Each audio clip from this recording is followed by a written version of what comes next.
Ang aral kasi ng Diyos, habang buhay yung tao, mahalin mo na. Pakita mo na lahat ng pagmamahal sa tatay mo, sa nanay mo. Pero pagdating na namatay na, hindi na nila mararamdaman yun eh.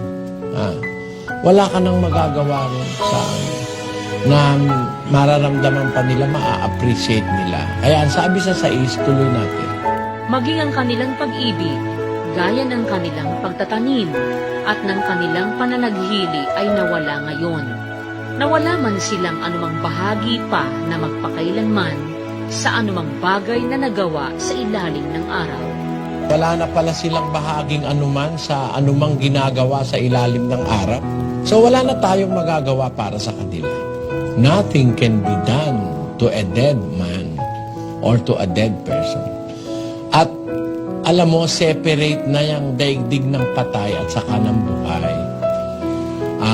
Ang kanilang alaala, nawala na. Yung pagtatanim nila, yung pag-ibig nila, yung kanilang pananaghili, wala na.